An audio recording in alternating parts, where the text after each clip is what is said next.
My mom's mental health condition continued to devolve, and the violence, let me just use plain language, the abuse that she rained on the three of us escalated.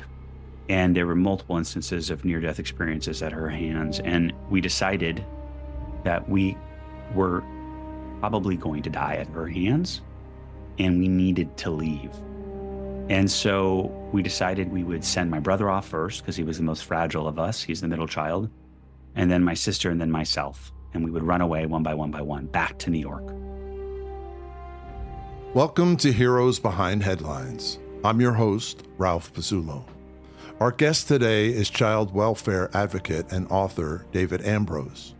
30 years ago, he was a homeless, malnourished child being removed from his mentally ill mother's custody after years of neglect and abuse.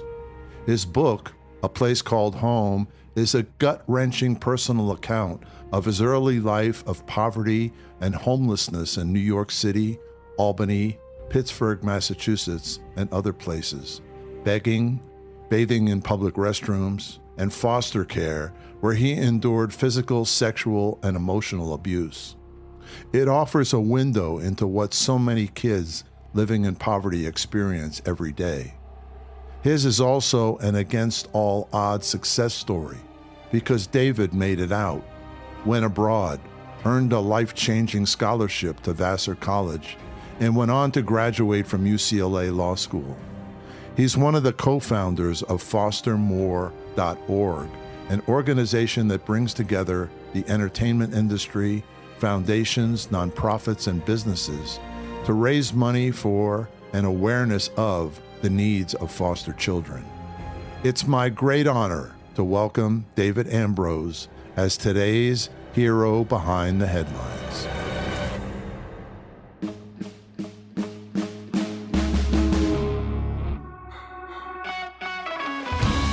Heroes Behind Headlines with Ralph Pizzulo.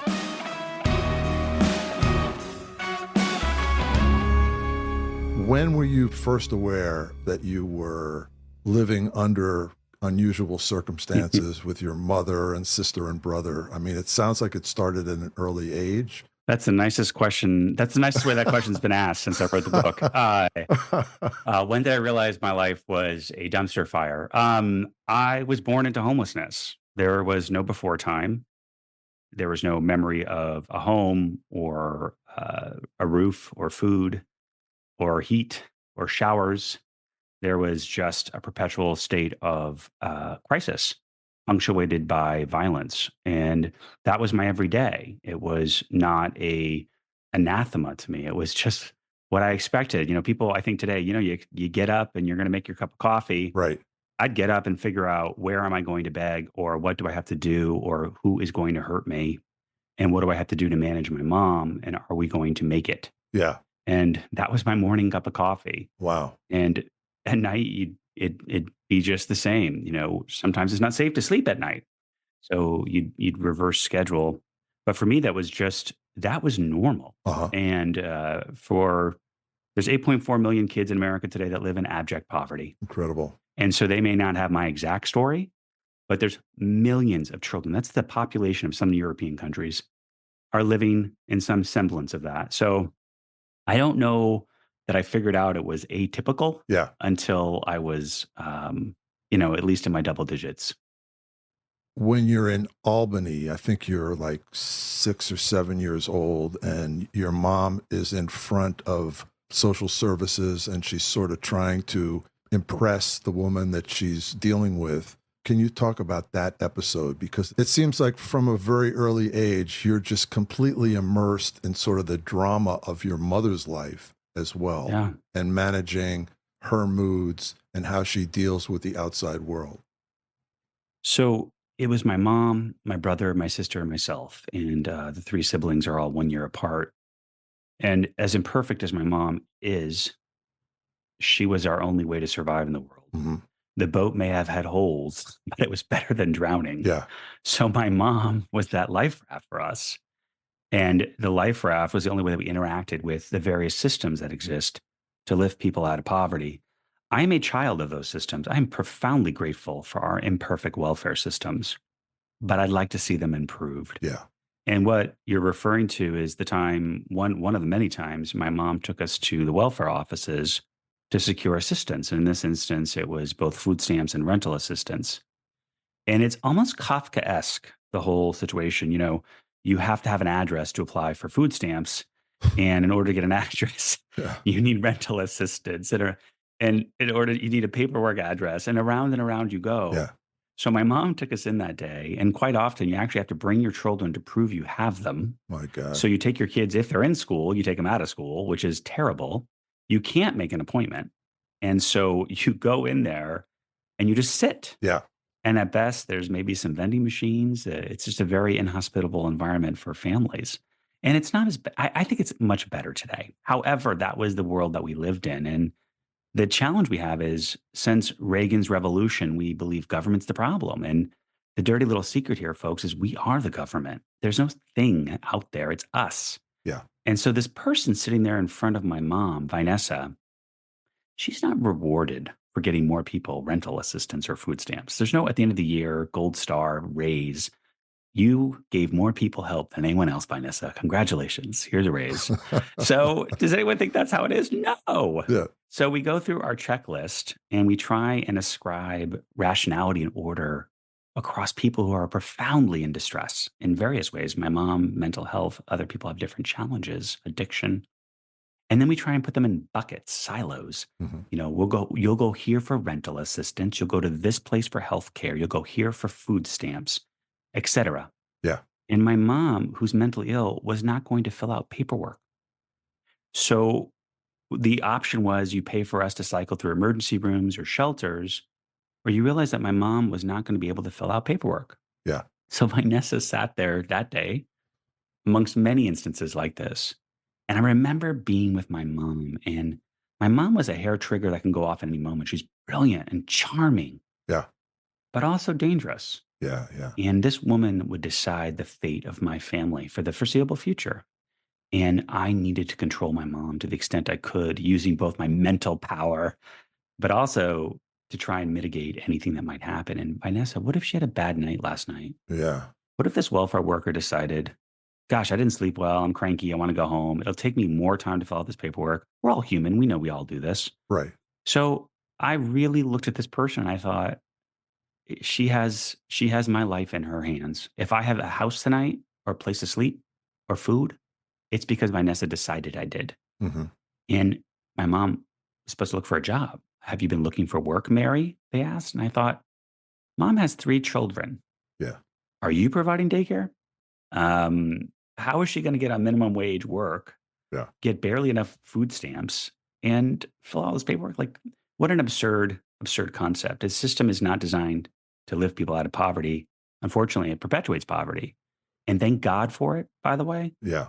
because it saved me. It's something. It's something. And we can build on it, not destroy it, build on it. Right. But also, you're dealing with a woman who there's a reason she doesn't have a normal life and she can't maintain a normal life. And that doesn't seem to be taken into consideration either. Yeah, we center process. We don't center people. Here's this checklist as opposed to this. Here's Mary with my mother, progressive mental health issues and a history of violence in her own family and 3 children. What do we need to do to make them successful? Instead, it's here's my checklist. Yeah. So yeah, you're exactly right in that observation. And so in this case, your mom does succeed in the sense that she does get food stamps. She does get some relief and she finds a job as a nurse. And then one day coming home from work, her car breaks down, which is a piece of junk car, which is all she can afford. Right. And then these drunk cops show up. Yeah.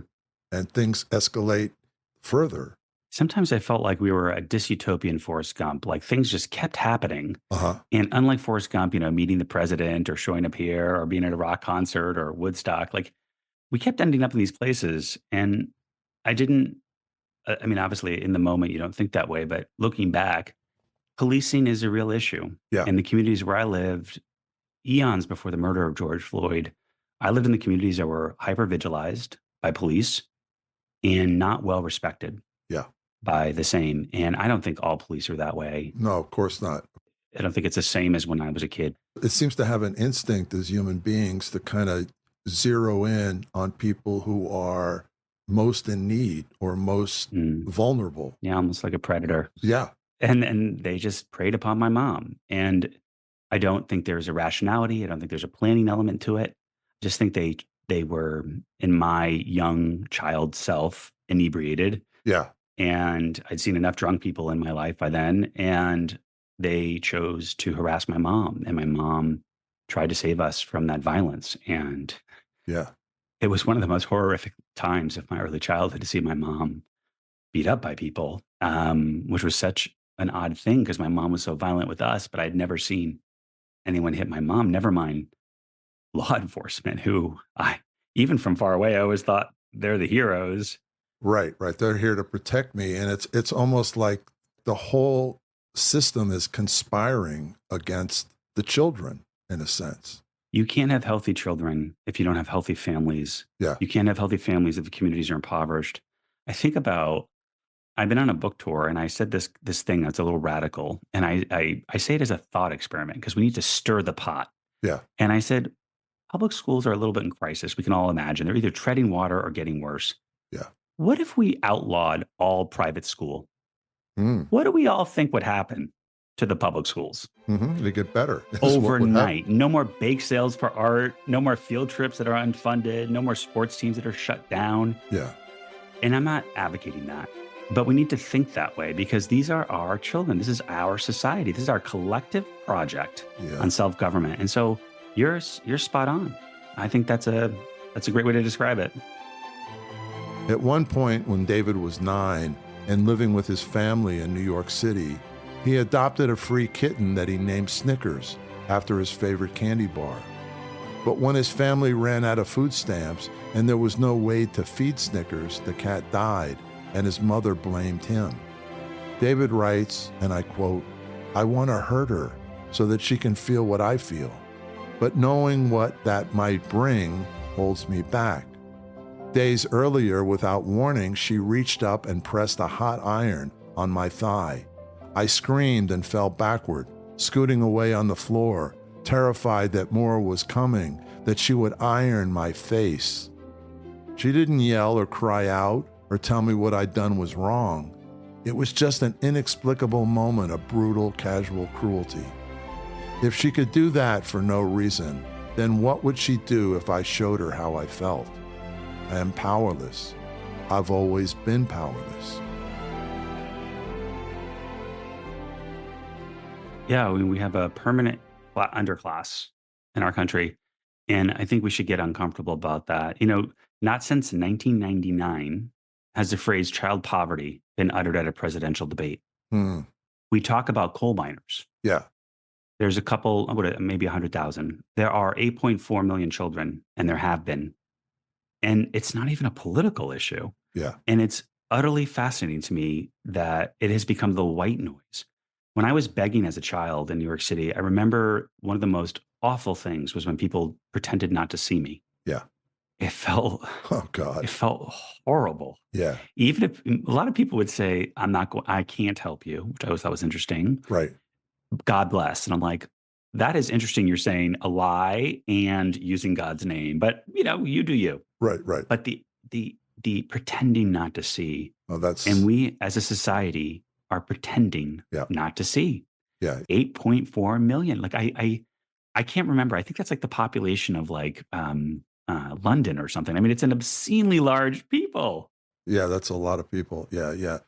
So in this case, when your mom ends up losing her job because she's embarrassed, she's beat up, and she doesn't want to show up at her job with bruises, which is interesting. Your mom, she was very concerned about appearances in a way. She ended up losing her job because she was taking time off. And then she ends up caring for this woman named Aunt Flora in your book, a Jewish woman in Albany, I believe, and she was acting as her companion.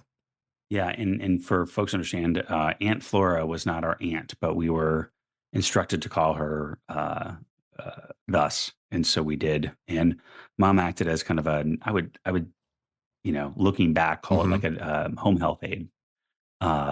is kind of what my mom started to do for this person. And then she decided that you were, I don't know if you even knew this before, that your father was Jewish. I mean, I don't know if this is true or if this is the first time it was presented to you.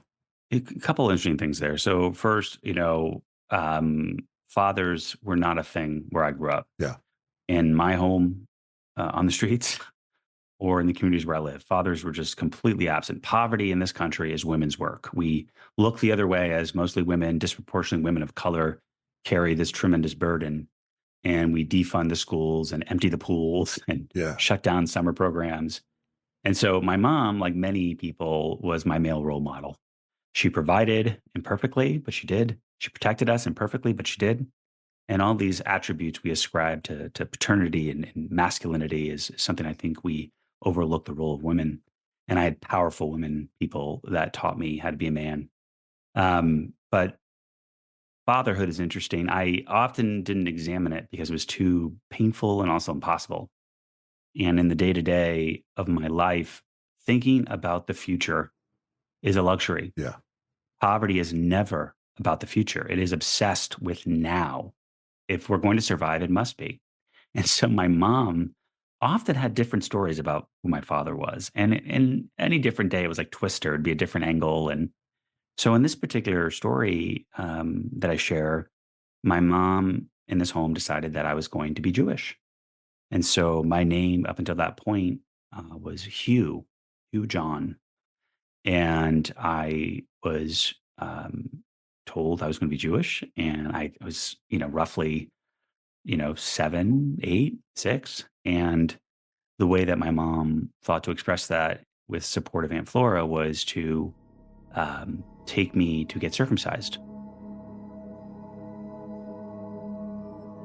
After the surgery, David rode home with his mother on a city bus.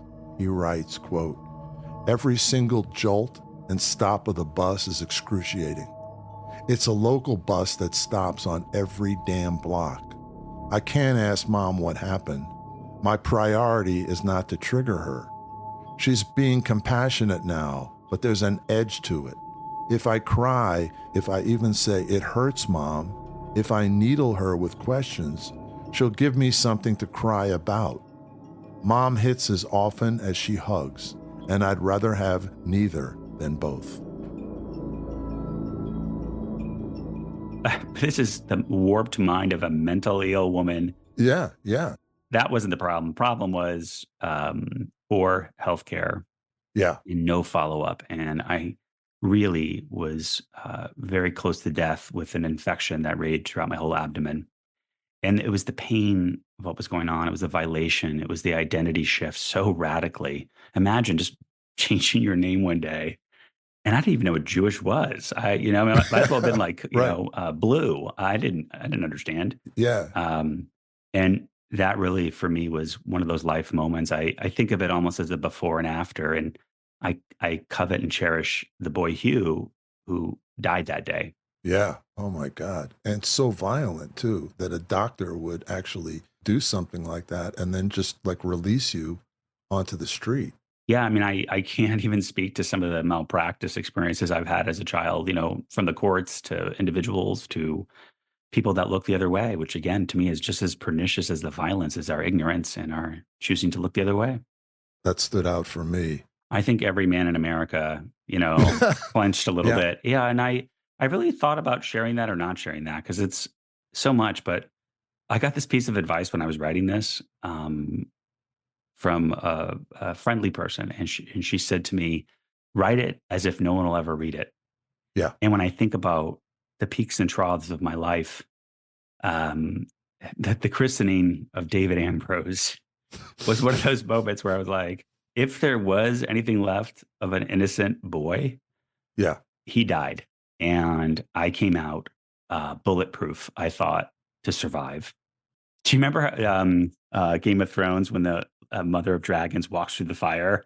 I always like when I watched that show more recently, I just thought, oh my gosh, I've had two of those moments in my life, and this being one of them, where I walked through that fire and came out the other side stronger.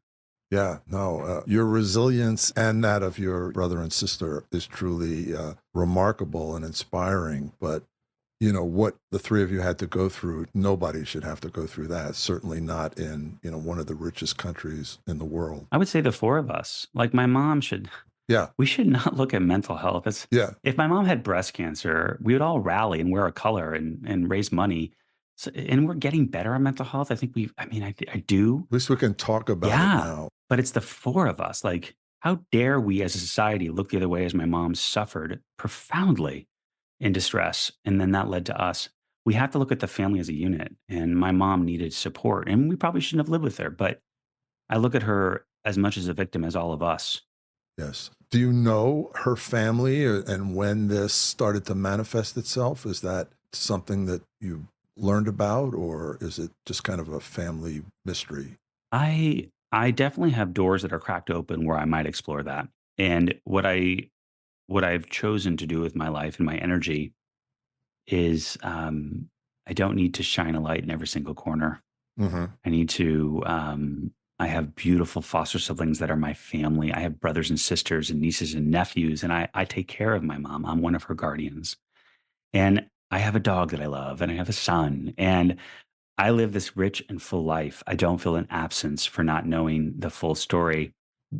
Were were it available, I would like to know. And maybe in the near future, I will explore that more.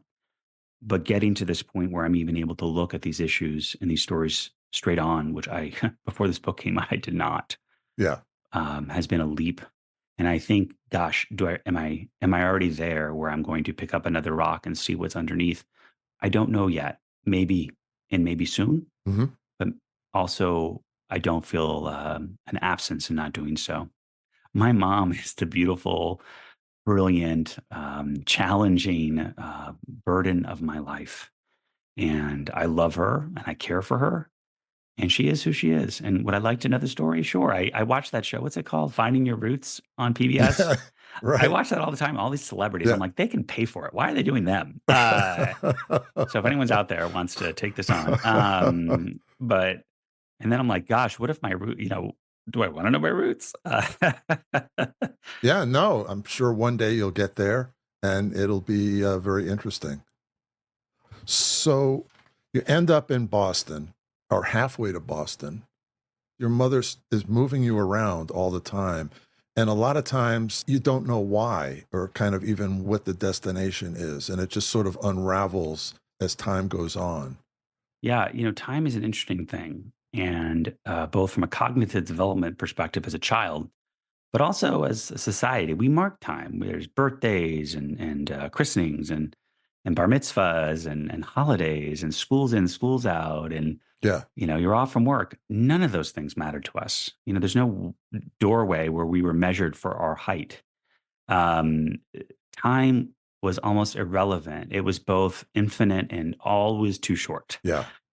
So, and I've gotten some feedback like it's unclear where you are in the book. I'm like, in terms of geography, I'm like, welcome to my life.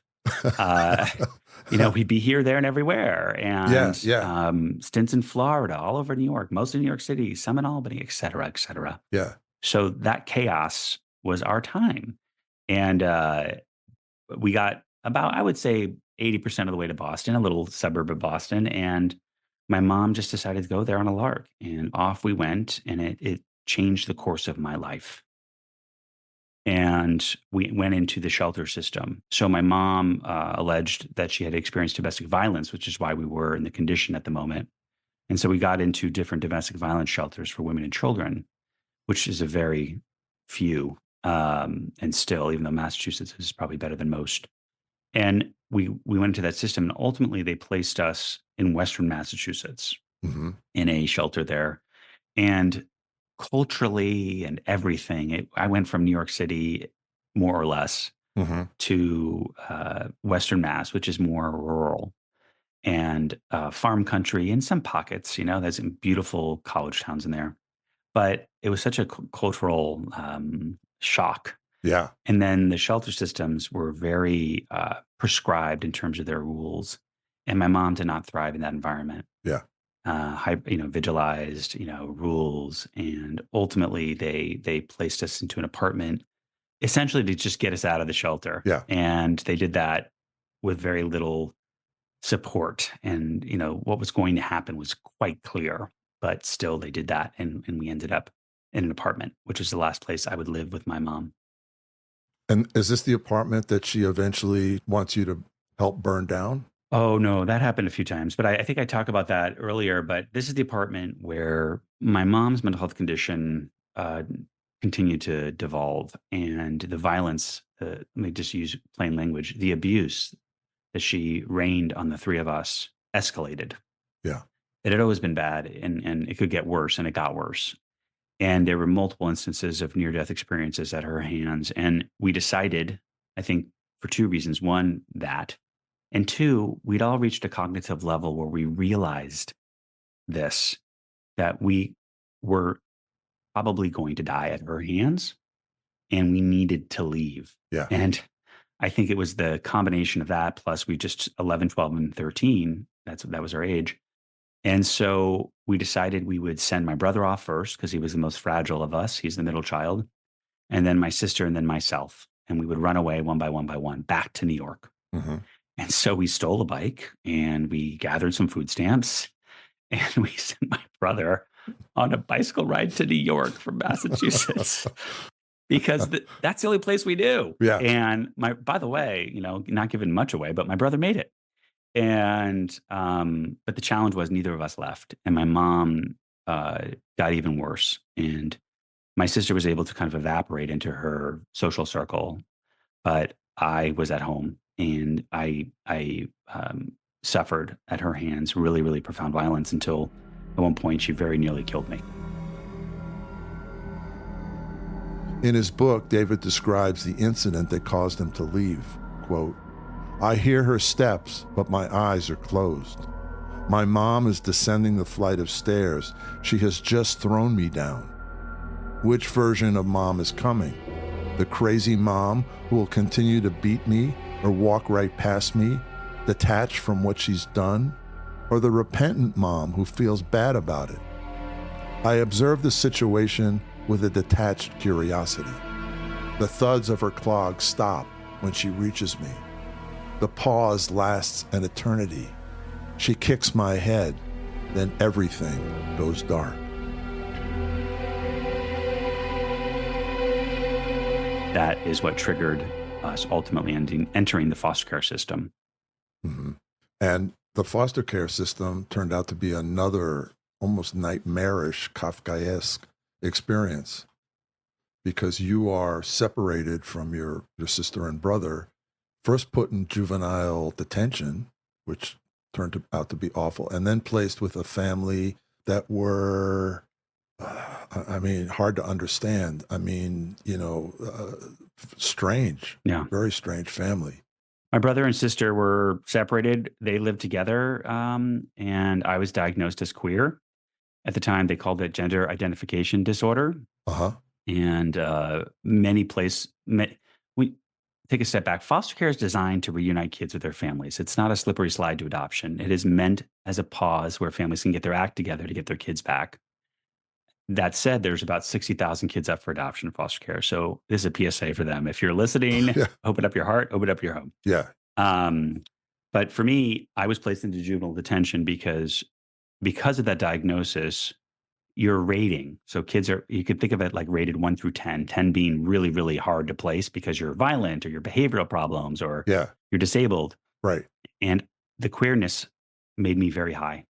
And so I was not allowed to be placed into these homes because I was diagnosed, and most homes wouldn't accept a kid of my level. And therefore I was placed into detention, delinquency, and congregate care. Yeah. And I went through a number of placements like that, and the violence was immediate. It was preyed upon because my sexuality, the way that it was like the Hunger Games inside these places. Yeah, yeah. And I was the youngest. I entered foster care at 11, and I was in these placements with older teens. And it was very violent. And I thought, oh my God, I always thought at that point, I was like, I lived in hell and now I'm going to be saved. And decades later, my social worker at the time, who I'm friends with on Facebook, told me that I was the first kid she ever detained out of her home that was excited to go into foster care. And I was thrilled Yeah, because, yeah, I mean, that's how bad it was. yeah. Well, you had run away from home thinking you're going to be saved or it's going to be Yeah. better. And I learned that hell had a basement, and I was about to go in there. And the creativity of individuals to hurt other individuals and children, depravity is so profound. And I don't focus on that because too often people give themselves an out by condemning those people that hurt me. In his book, A Place Called Home, David describes one incident when he's living in a group home. Quote, "Help! Help! They're going to kill me," I yell at full volume. My screams only seem to egg the boys on. The door inches open. Backed into the corner of the room, I stand to face them, cupping my penis. "Fucking douche, running away like a pussy," one boy says angrily. He punches me right in the stomach. The wind is knocked out of me and I drop to the ground, instinctively curling into a ball to protect my face and head. Kicks pummel my back and legs. I don't blame the boys for attacking me. I blame the poverty into which we were born, a poverty of hope, a poverty of opportunity. We are trapped in a cycle of poorly governed public programs, unsafe neighborhoods, failing schools, intergenerational violence, and a societal script primed to tell us that we don't matter. And I ask them all the time when people say, don't people do it for the money? Or those people that hurt you are terrible. Yeah, What's more terrible is the millions and millions of us that do nothing. yeah, At the very least, they opened their home. At the very least, I had a roof over my head, these awful places. yeah, And I don't sit here and like, fume about the things I experienced, but I want people to reflect not on the actions of these individuals alone, but their own inaction that allows these homes to exist, right. or the desperate need of them to be even there. Yeah, and these people that you were paired with were clearly not prepared at all for the role that they were supposed to play and took it upon themselves to sort of try to beat or torture the gayness out of you. Yeah, I mean, society. I mean, it's interesting when I think about where I'm at as a out gay man today. Yeah, My first lesson on our cultural homophobia and hate, was when I was a child. I remember when I was in the city, we'd see all these young men homeless dying of some random disease called GRID at the time, gay-related illness or disease, which became HIV/AIDS, yeah, and nomenclature and understanding. But I remember just the apathy and disgust. There would be parts of the shelter that'd be cordoned off where those people were. And then going into foster care, where I was given a diagnosis, and that was typical in most states. And the DSM, which is diagnostic manual for people that are in the mental health professions, allowed for treatment. It was overprescribed for people like me who were not heterosexual. And it was yeah, whatever I like to think, I definitely presented then as gay, and they identified it and they said about trying to fix it. That's where that came from. My foster parents were not just given permission, but required to be part of the treatment. wow. And they enthusiastically engaged. And it wasn't just them. I had many more foster placements than I wrote about. I wrote about 3 because no one wants to read, War and Peace of David Ambroz. So, but that was part of my treatment. Yeah, And until I met my saving family, that was my reality, was the perversion and violence and sexual violence and all the different things people came up with. yeah, including trying to like starve you. Yeah, if you think about it, I mean, that's a very effective tool to make you less mouthy Yeah, or misbehave. If you're starving, yeah, again, I mean, people are terribly creative. And we've seen that again and again in our nation's history, that the cruelty we can come up with is unlimited. And I believe, as is the goodness, which is where I met Holly and Steve, just the complete opposite. yeah. Okay, let's talk about Holly because she's sort of an angel in all this. And you meet her when you're what, about 13, 14? Yes. I met her when I was volunteering at a children's camp one summer that she worked at the YMCA, and I met her daughter, and then I met her, and she was one of the supervisors. And, she worked at the YMCA. Her husband, Steve, was a painter, house painter and contractor. Yeah. And they were working class, to say it generously. Yeah. And they saw what I was undergoing. Holly, but Steve too. Yeah. And I later learned, tried to get me into their custody right then. But it took 2 years Yeah. and lawyers and all these things Yeah. that they couldn't afford, that they did it anyway.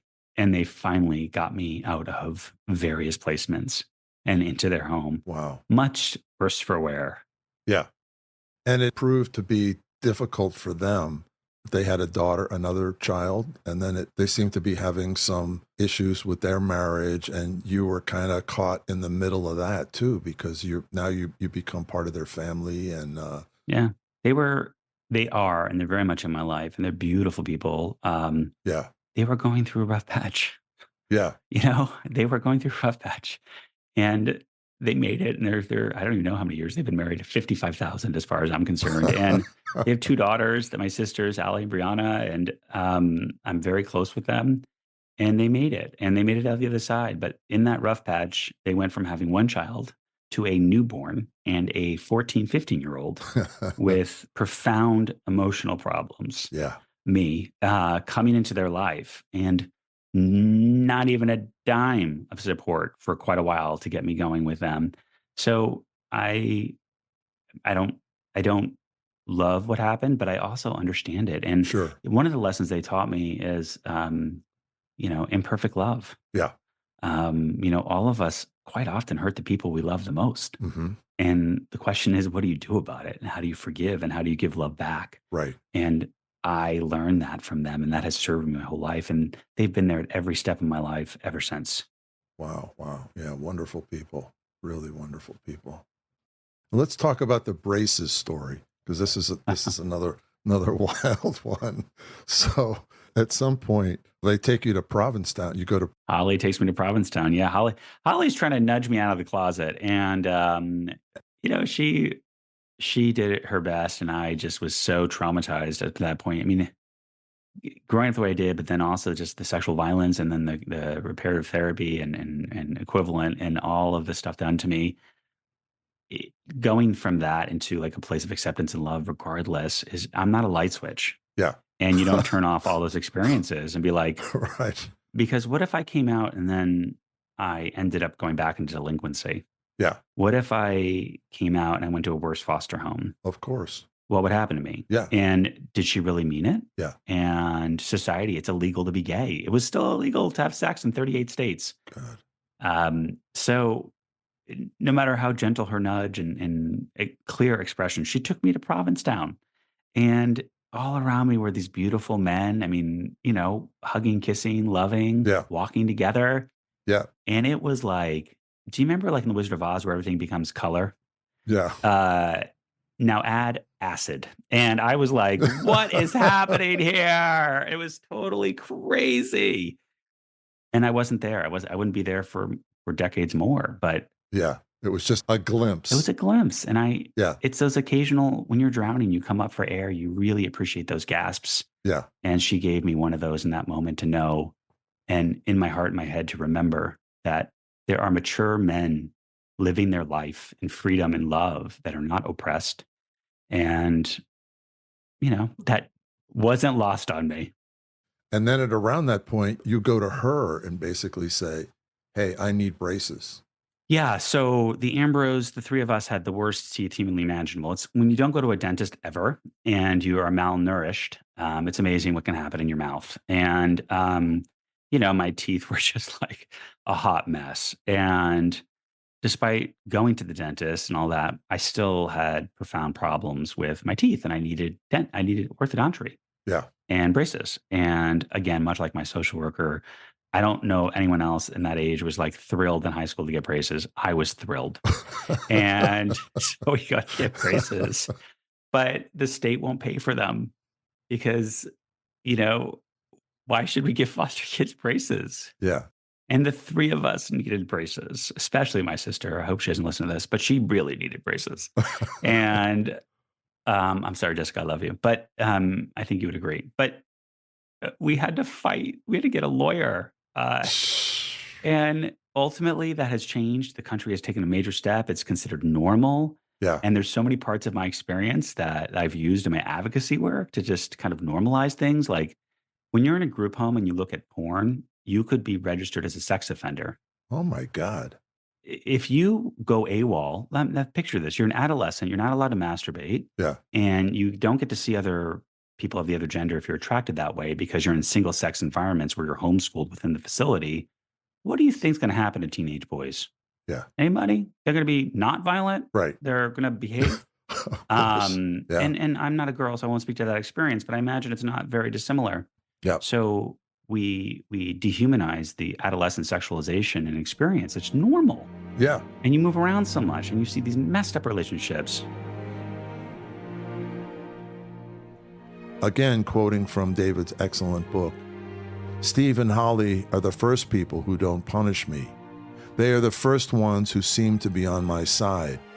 They want to help me to be like other kids, to be normal. This gives me the courage to ask for something I've wanted for a long time. Holly, I need braces. We need braces.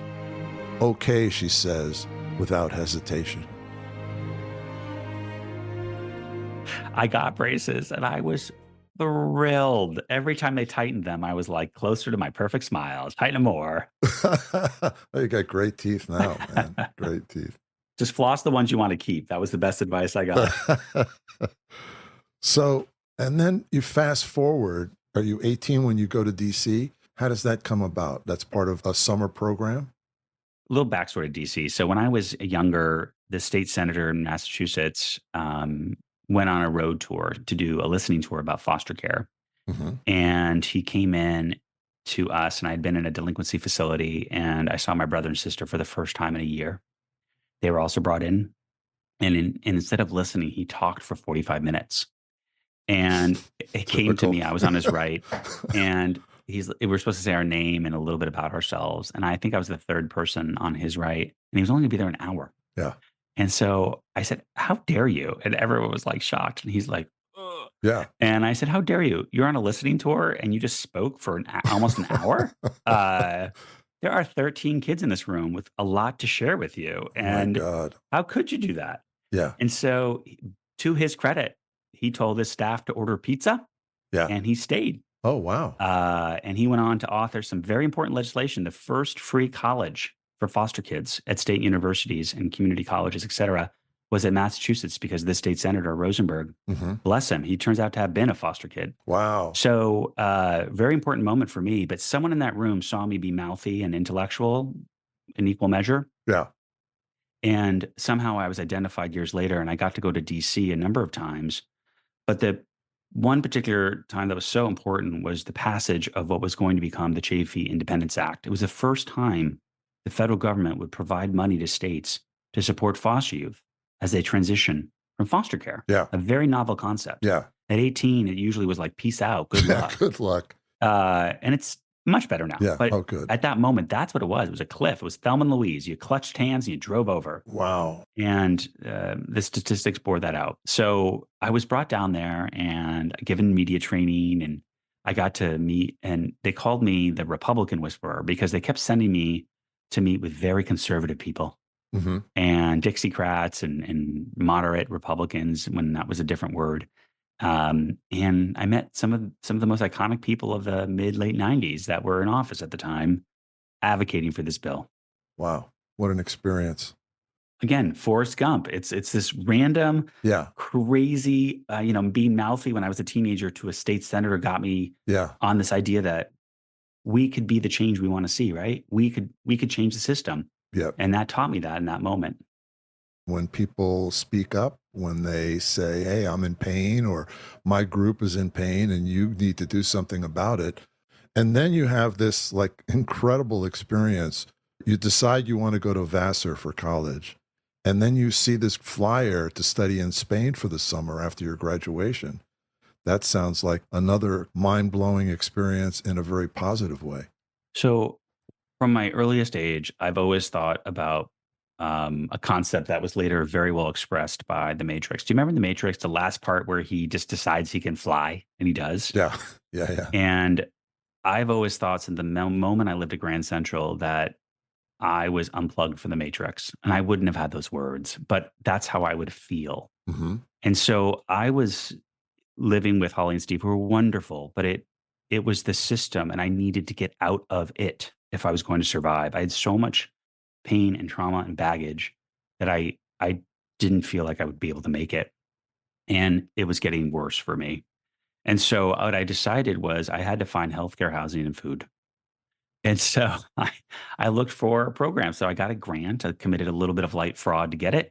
And I moved to Spain where I studied earth sciences and la bioquímica. And I lived with a wonderful woman who's in the book. Yeah. And I lived there for a little more than a year, I believe, and studied in Spanish. I worked. I worked. I worked on the farms. I worked with her, and I learned a couple of things. One, when you're in a foreign country and you're the age I was, you're given a permission to be almost a toddler trying to learn to walk. Hmm. Both you're given it and you give it to yourself.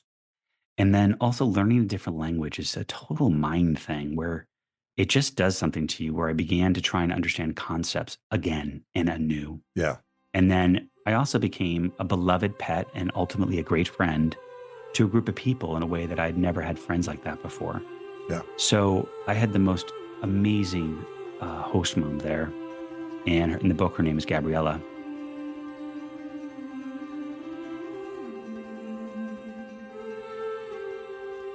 In his book, David writes this about Gabriella, quote, "She loves me even when I drive her crazy, which makes me adore her even more. I can't think of any other relationship when I've allowed myself to be this person. Kind of like a kid, I think. Maybe it's learning a new language, or maybe it's because everything is new, but I'm here. I'm allowing myself to learn to walk one clumsy step at a time." And she took such loving care. And I love Spain. It taught me so much, but it also set me on my journey of Holly really started this, but really handed the baton to Gabriella, who continued the work to recoup myself. It comes across as like such a healing experience It absolutely was. because she was such a Earth Mother like type of Yes. figure, and kind of Basque exactly mountain woman. That's what right. you Earth needed. mother. That's exactly what she is. Yeah, yeah. Gabriella, with her, if anyone knows Spain, she would smoke the Ducados and a really toxic cigarette. And I just Yeah. absolutely love her. And Spain and other parts of Europe have a sense of community that we sort of lack here in the United States, and they do. They just welcome in a very open way, new people who are open to, enjoying their country and their culture. And it sounds like, you were just Right. ready to soak it up. 100%. Yeah. And what a beautiful, um, there's a different way to be. Yeah. And it taught me that. So when I was a kid, I thought the New York City subway went to China. And my brother used to tease me. He's like, if you fall asleep, you're going to end up in China. And I didn't even understand what the hell China was, but Right. that was very scary. Yeah, sure. Worse still would be the Bronx, but I didn't know. And so when I got to Spain, you just saw this world. And I remember one time in Spain, I hurt my ankle and she was going to take me to the hospital. And I was so scared because I had medical debt already. Yeah. Yeah. And I was so scared. And they wanted to do X-ray or MRI, I don't remember. And I refused. And it was early in my Spanish language acquisition. And she kept saying like, gratis. I'm like, nothing in life is free. That's bull. Right.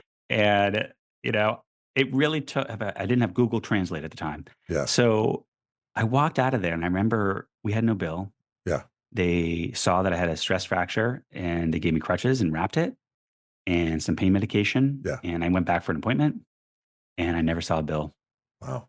And I thought to myself, I have been fighting for healthcare my whole goddamn life. Yeah. And if you think about poverty, Yeah. one of the most important aspects of poverty is access to quality healthcare. Sure. And here I am in a Western country coming out of fascism, Yeah. where people who are sick get help. Yeah. and it's not at the end of bankruptcy. Yeah. And I thought, oh my gosh, what? And we're supposed to be the most highly developed society in the world. We can, there's so much beauty in who we are, but Yeah. Yeah. what Spain taught me was we don't have the market cornered. It's like Yeah. when I was a kid, I remember someone asked me if I was religious on this book tour, and I said, I found God through food in the following way. We would go to churches and other religious institutions for free meals. Hmm. And I remember thinking, like, I don't want to offend any particular religion, but let's say it rhymes with Lathlick. Yeah. And I remember thinking, gosh, their God does not love them. Yeah. Flavorless, bland. And then we went to, I don't remember all the denominations. And it was like the first time I had macaroni and cheese was at a Black Baptist church. And I was like, these are the chosen people. And then we went to the Unitarians, and I had for the first time, I don't know how old I was, like 4, I don't know. Yeah. Yeah. And we had Indian food. Wow. And my mind exploded. Yeah. I thought this was the most delicious thing I'd ever eaten, except for cheesecake. And this is who God has chosen. Yeah. And so when you begin to have these experiences as a young person, and then as a teenager and as a young adult, Yeah. your mind is opened. And I'm so grateful to have had that experience. And I think, gosh, if more people could just experience a different way of being, maybe we would be more loving towards each other. And then you come back and you find out that you're accepted into Vassar. Oh, Vassar. Yes. So I applied to many schools. I applied to them with a manual typewriter with keys that didn't always press all the way down. And I had the whiteout stick in my mouth. Yeah. And I would write these letters and I would attach them. And I would be like, you may notice that I don't have a diploma. You may notice that I'm missing most of my, I don't have a transcript. Transcripts. Yeah. You may notice I failed this class. Here's why.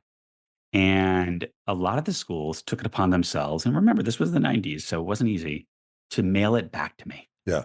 And I just thought to myself, gosh, it must have taken so much effort to go to internationally mail at that time was much more complicated. You didn't go to UPS or something. Oh, yeah. So, but Vassar and a couple other schools, but Vassar in particular was a school I always dreamt of going.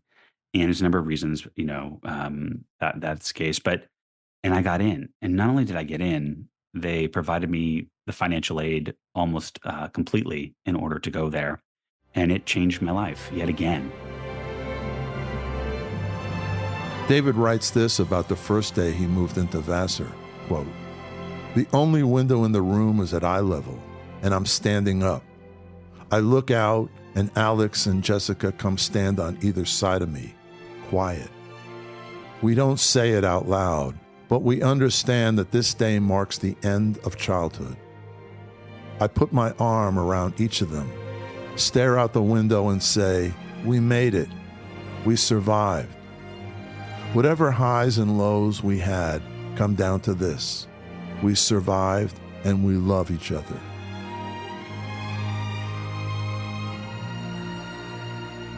And you and your brother and sister all three went to college, correct?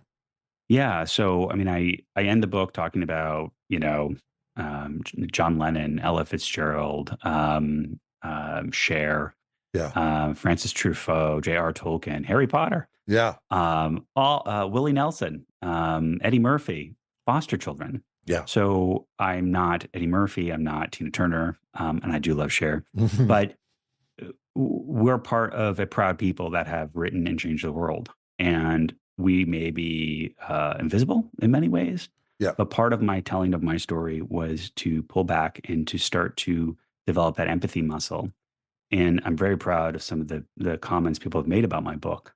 But really, the one I'm most proud of is Secretary Clinton, who wrote that it's a rousing call for the nation to do something. And I call it a memoir with a mission to move us from empathy for poor David to action. And the action may not be, I'm going to foster. I don't expect 99.9% of people listening to this to foster. That's fine. Yeah. The question is not what can't you do, it's what can you do. Mm-hmm. 10 years before I was born, we went to the moon. We didn't outsource it. We didn't have computers. Right. We decided to do that. Yeah. And I refuse to believe that spirit is not still there, that we can do anything we choose to do. Child poverty is a choice. Yeah. Let's make a different choice. And I don't think we can do that if we're not sharing our own individual stories to tug to people, talk to people, not down to them, Yeah. and create the beloved community, the city upon the hill, the beloved place that we all want to be. None of us should walk by children. None of us feel good about that. Well, then let's stop it. What if we had a healthcare clinic in every single public school in America where kids had free healthcare until they graduate high school? Yeah, well, you started before. What if we had a good public school system That's right. in every community? That's right. It's just part of a larger theme to me. It's, we need to invest in our people, in every one of our people. Yeah, but it starts with us. It starts with us. Any children or any tragedy that takes place, we all share kind of psychically in that pain, and we need to realize that and help each other. It's kind of a basic thing, but certainly the place to start is with children. Certainly. Yeah. Yeah. 100%. My brother and sister are doing great. Everyone went to graduate school. Everyone has beautiful, healthy families and children. Fantastic. My mom is thriving. And all of that should be on the menu for every kid. No kid should have to walk through the fire that I did. We should be the people we know we are, which is better than this. And I don't know what the individual solution is for you. Yeah. But it starts with, instead of saying I can't because, and stopping, we need to say I can't because I'm afraid of helping that homeless person. But I'm going to go to the next county board of supervisors meeting and listen. Yeah. I'm going to vote differently. No one carves 1 hour a month out of their calendar for civic engagement. Yeah. We pick our nose and watch TikTok and reels. But when's the last time anyone went to a meeting that had nothing to do with themselves in terms of complaining? What if we did that? Once a year you went to a meeting. We can change this individually. There's nothing that makes you feel better about yourself and more connected to the kind of whole human tribe that we're part of than, helping. You're so right. Helping others helps yourself. It feels beautiful. It does feel beautiful. It feels beautiful. After graduating from Vassar College, David went to UCLA School of Law with the idea of using his degree to change the laws that affect children in poverty. Today, David is a national poverty and child welfare expert and advocate who was recognized by President Obama as an American champion of change. Currently, he serves as the head of Community Engagement West for Amazon and previously led corporate social responsibility for Walt Disney Television. He has served as president of the Los Angeles City Planning Commission, as well as a California Child Welfare Council member, and is a co-founder of fostermore.org, an organization that brings together the entertainment industry, foundations, nonprofits, and businesses to raise money for and awareness of the needs of foster children. I recommend his very moving book, A Place Called Home, to everyone. It's a gripping personal account of a boy living in poverty and foster care, a testament to the strength and resilience of the human spirit, and a resounding call for all of us to move from empathy to action and take better care of the 11.6 million children living in poverty in the United States today. It's my great honor to name the eloquent, inspiring, and brave David Ambroz as today's hero behind the headlines. Heroes Behind Headlines. Executive producer Ralph Pizzulo. Produced and engineered by Mike Dawson. Music provided by Extreme Music. For exclusive content, please join our Patreon group at patreon.com/heroesbehindheadlines.